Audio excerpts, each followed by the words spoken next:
Good morning students. आज हम कक्षा 8 में सामाजिक विज्ञान में चैप्टर नंबर 3 खनिज और शक्ति संसाधन पढ़ रहे हैं, जिसका टॉपिक चल रहा है अपने ऊर्जा खनिज। ऊर्जा खनिज वे खनिज है जो हमें ऊष्मा या ऊर्जा प्रदान करते हैं।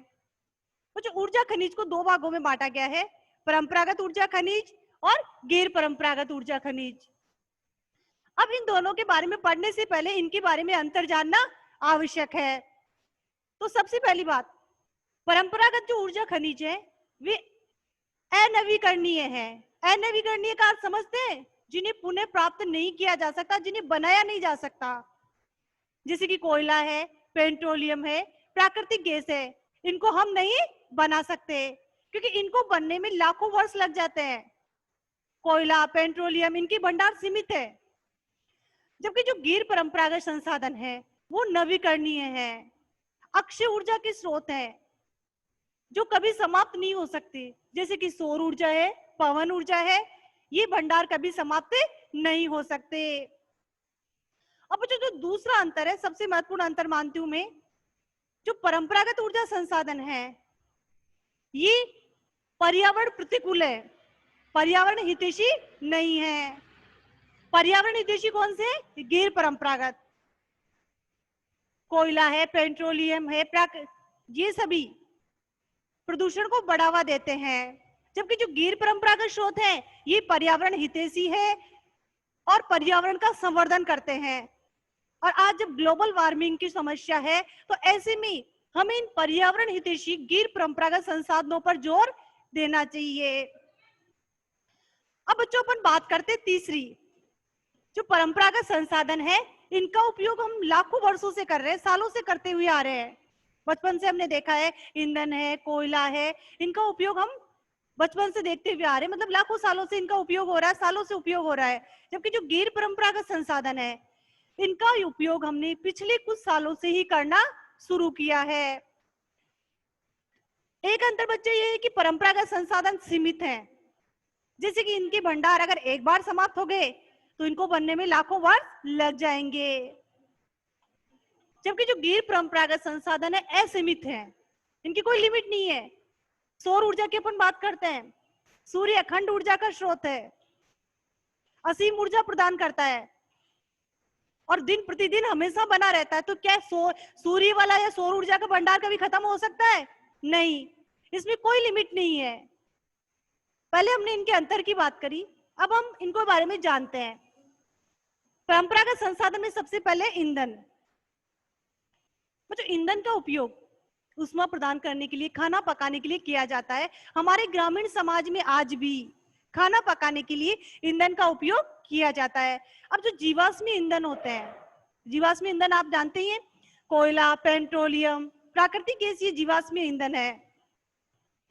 अब अपन बच्चे पहुंच गए कोयले में। कोयला एक महत्वपूर्ण जीवाश्मी ईंधन है। इसका उपयोग लोहे को गलाने के लिए ईंधन के रूप में, ट्रेनों में वाष्प इंजन के रूप में उपयोग में किया जाता है और इनके भंडार सीमित है। फिर तीसरा पेट्रोलियम। बच्चों एक महत्वपूर्ण बात, आज हमारे देश की जो मुद्रा है, हम विदेशों से जो आयात करते हैं, दो चीजों का हम आयात करते हैं, फर्स्ट पेट्रोलियम और दूसरा गोल्ड। तो जैसे कार पेट्रोल से चलती है तो क्या हम उसे रोक सकते हैं? तो उससे देश का विकास रुक जाएगा। तो ऐसी स्थिति में हमें आयात करना ही होता है। अब पेट्रोलियम के आयात करने का कारण क्या है? हमारे देश की जो जरूरतें हैं, ऊर्जा जरूरतें हैं, वो हमारे देश में उत्पादन या उत्पादित पेट्रोलियम से पूरी नहीं होती, इसलिए हमें पेट्रोलियम पदार्थों का आयात करना होता है। वर्तमान में पेट्रोलियम को काला सोना कहा जाता है, ये एक महत्वपूर्ण पदार्थ बन चुका है। फिर इसके बाद में अगला है प्राकृतिक गैस। प्राकृतिक गैस का निष्पादन पेट्रोलियम पदार्थों के साथ किया जाता है। जहां पर पेट्रोलियम निकलता है वहीं से प्राकृतिक गैस भी अपरिष्कृत रूप में निकलती है। इसके बाद में अगला जल विद्युत। नदियों पर बांध बनाकर टरबाइन की सहायता से जल विद्युत उत्पन्न की जाती है। तो बच्चों जो परंपरागत संसाधन है ये सीमित है और वर्तमान में हमारी आवश्यकता क्या है कि जो गैर परंपरागत संसाधन है ऊर्जा के, उन पर जोर दिया जाए और अपनी ऊर्जा जरूरतों को पूरा किया जा सके। तो अब हम आते हैं गैर परंपरागत में। सबसे फर्स्ट क्या है? सौर ऊर्जा। प्रतिदिन सुबह उठते ही अपन किसके दर्शन करते हैं? सूर्य के। दिन प्रतिदिन अपन सौर ऊर्जा को महसूस करते हैं, देखते हैं।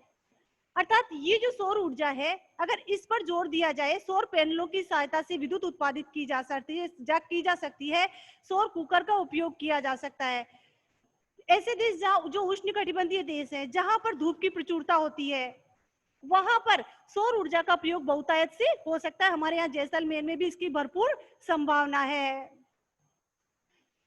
दूसरा, पवन ऊर्जा। पवन चक्कियों का नाम सुना है? पवन चक्की आपने देखी है? अपने यहाँ पर तो इसका उपयोग कम है, लेकिन नीदरलैंड जैसे देश है, यूएसए, वहां पर इनका बहुतायत से प्रयोग होता है। पवन चक्कियों का उपयोग भी कर सकते हैं अपन। फिर परमाणु ऊर्जा। वर्तमान में ऊर्जा प्राप्ति का सबसे महत्वपूर्ण संसाधन है परमाणु ऊर्जा। अमेरिका जैसे देशों में परमाणु ऊर्जा से ऊर्जा प्राप्त करने में प्रथम देश है। हमारे यहाँ भी राजस्थान में रावतभाटा, कोटा के समीप है, वहां पर परमाणु ऊर्जा से ऊर्जा प्राप्त की जाती है। परमाणु ऊर्जा के खनिज होते हैं यूरेनियम और थोरियम, जो कि अपने राजस्थान और झारखंड में पाए जाते हैं। इसमें रेडियो विखंडन से ऊष्मा प्राप्त की जाती है। फिर इसके बाद में भूतापीय ऊर्जा। वो जो भूतापीय ऊर्जा अर्थात जमीन के अंदर जो ऊष्मा होती है, उससे ऊर्जा प्राप्त की। जैसे जैसे जमीन के अंदर गहराई में अपन जाएंगे तो वहां का तापमान बढ़ जाता है और वहां से गर्म पानी के स्रोत या झरने निकलने लग जाते हैं और वहां से भूतापीय ऊर्जा प्राप्त की जाती है। फिर ज्वारीय ऊर्जा। समुद्रों में आपने ज्वार भाटा देखा होगा, और उस उठने वाले ज्वार भाटे से ज्वारीय ऊर्जा उत्पन्न की जाती है, जिससे विद्युत उत्पादित की जाती है। फिर बायोगैस। अपशिष्ट कचरे से जैविक पदार्थों को जलाकर के बायोगैस उत्पन्न की जाती है, जिससे मीथेन गैस उत्पन्न होती है, जिसका उपयोग खाना पकाने में विद्युत के रूप में किया जा सकता है। Thank you.